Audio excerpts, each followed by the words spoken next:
Ah, I didn't see you there. Wait. Oh my god. I was trying to do those intros where it's like, oh, I didn't see you there, like you pop out, but like I'm stuck, and why the fuck am I in a washing machine? And apparently that activated a nosebleed. I don't. Wait, I can't get out. To say, bro, I'm literally gonna bleed everywhere. I was just trying to film an intro in the washing machine because I thought that would be cool. Like, you know, my Common App essay isn't that interesting, so I was like, maybe if I sat somewhere or did something interesting. Thank you, my sister gave me a tissue, but like, if I like sat somewhere interesting, thank you, if I sat somewhere interesting to read it, maybe I seem more like an interesting person, but I don't think this is it. Yeah, well, I'm back, bitches. Okay, now I will actually, how do I get on? Oh, ow, oh, I just did something, I don't know. Oh! Okay, that actually was painful. Okay, we're on the washing machine now. This looks like my contacts are not strong enough to tell how ugly I look right now.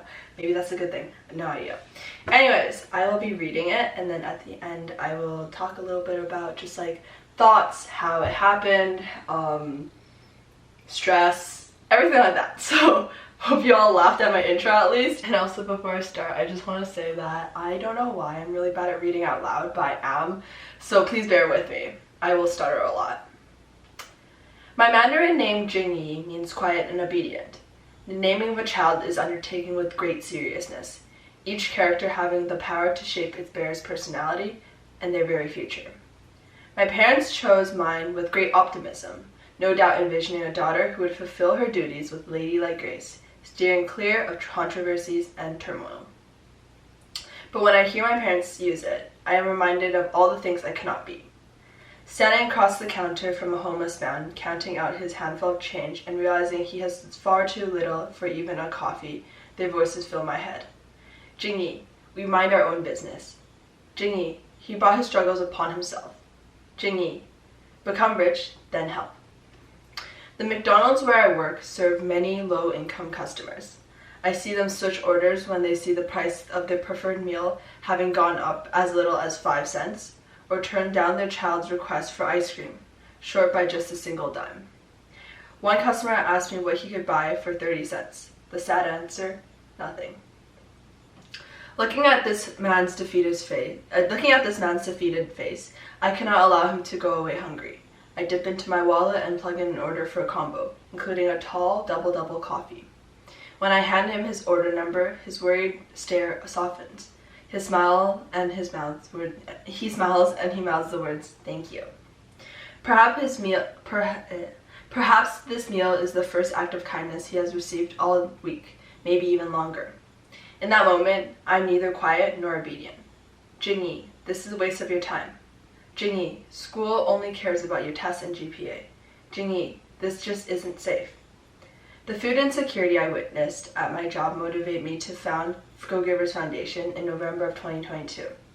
We are a youth-led food security nonprofit who distribute care packages and food deliveries across the Vancouver area, helping provide greater food security to our at-risk neighbors. We provided grocery vouchers for newly arrived Afghan refugees and distributed sanitary supplies to low-income housing developments. But our primary focus has been providing meals to the unhoused in Vancouver's downtown east side, a neighborhood known locally as Canada's poorest postal code. We walk the streets on delivery days, handing out sandwiches, fruits, water, and snacks.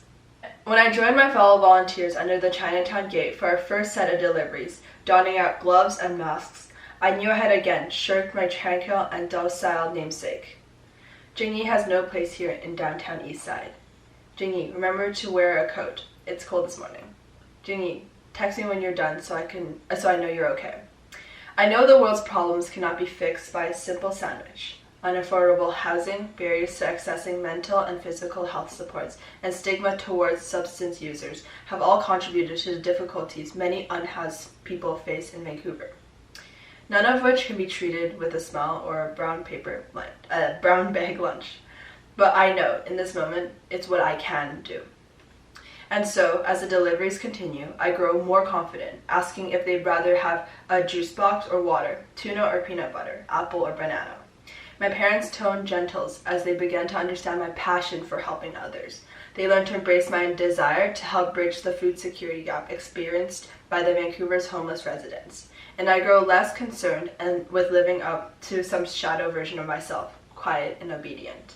And so, when one older man saunters up to the team during a delivery walk, introducing himself as David, I am able to confidently say, "It's nice to meet you, David. I'm Jenny." Okay, that was the reading of it. I am so sorry that I keep stuttering. It's just what I'm just bad at reading. A couple thoughts as I was writing out this essay. Everyone had theirs done probably like by September or whatever. I like submitted mine probably like a couple days, finished mine like probably a couple days before like the actual what's it called, early decisions, which I got rejected from, was due. A couple tips though was just like brainstorm a lot. Literally my sockets, I'm really itchy right now, but I probably went through at least 20 ideas, and like none of them were like unique, I guess, or in the sense that like it was, you know, enough of who I was. And like definitely walking into this, the first reaction I had was, I'm so boring, I have nothing to talk about.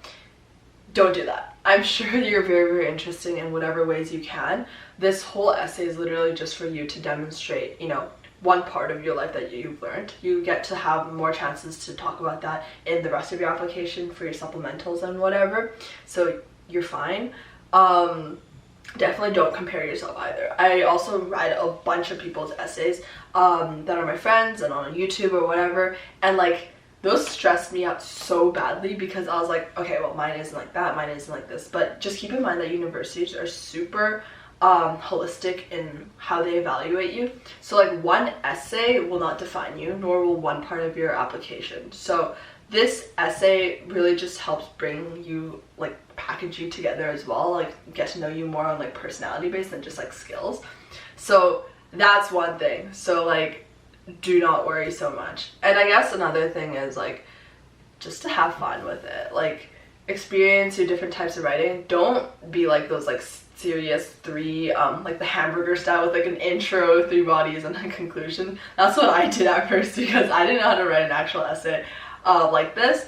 So experiment, go write with the writing style, have humor, don't be boring, right? And then like also don't be cliche.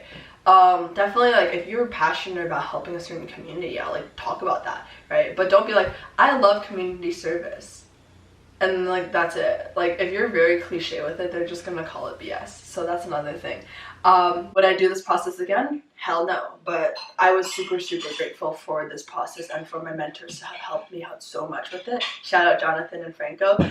They helped me and really just like polish it up so that it was very centered.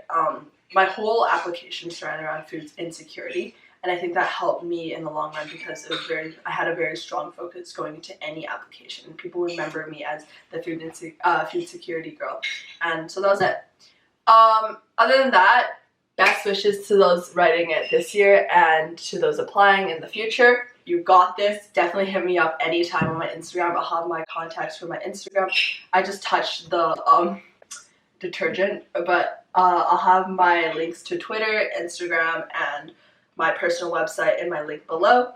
Other than that, hit me up to have fun. If you live in the Vancouver area or if you're in New York City, definitely hit me up because I'll be going to school there soon.